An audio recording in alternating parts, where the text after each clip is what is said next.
ഹലാൽ ഗോപാലകൃഷ്ണൻ നായർ. എന്തൊക്കെയുണ്ട് വിശേഷം? എല്ലാവരും സുഖമായിട്ടിരിക്കുന്നു വിശ്വസിക്കുന്നു. എല്ലാവർക്കും തന്നെ നല്ലൊരു ദിവസം ഉണ്ടാവട്ടെ എന്ന് ആശംസിക്കുന്നു, പ്രാർത്ഥിക്കുന്നു. അതോടൊപ്പം നമ്മളിപ്പോൾ ചെയ്തു വരാനുള്ള സ്ട്രെച്ചിങ് ആൻഡ് ജമ്പിങ് വ്യായാമമാണ്. ഇന്ന് കാണിക്കാൻ പോകുന്നത് സ്ട്രെച്ചിങ് ആണ്. അപ്പോഴേ നമ്മളെന്നും പറയുന്ന കണക്ക് ഏതൊരു വ്യായാമം ചെയ്യുന്ന മുമ്പ് റണ്ണിങ്ങോ വാക്കിങ്ങോ ചെയ്തതിന് ശേഷമായിരിക്കാം നമ്മൾ സ്ട്രെച്ചിങ് എക്സസൈസ് ഒക്കെ ചെയ്യാൻ. ഇന്ന് കാണിക്കുന്നത് സിമ്പിളാണ്.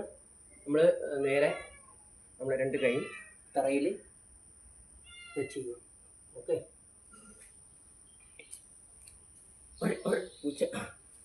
ടച്ച് ചെയ്യുക. ജസ്റ്റ് നമ്മൾ കാല് നേരെ ബാക്കിലോട്ട് വയ്ക്കുക. ഓക്കെ, സിമ്പിളാണ്. 1 2 1 2. ഫ്രണ്ടിലോട്ട് വരുമ്പോൾ നമ്മൾ മേലോട്ട് നോക്കണം മാക്സിമം. 1 2.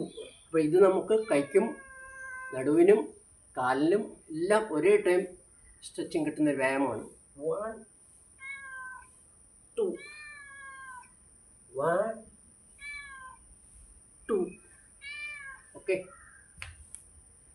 അപ്പോൾ ഇതെല്ലാവരും ചെയ്യാൻ ശ്രമിക്കുക. മിനിമം 10, മാക്സിമം നിങ്ങൾക്ക് എത്ര അവരവരെ കപ്പാസിറ്റി അനുസരിച്ച് ചെയ്യാവുന്നതാണ്. വീണ്ടും ഒരു സ്ട്രെച്ചിങ് വ്യായാമമായിട്ട് വരാം. അതുവരെ എല്ലാവർക്കും നമസ്കാരം.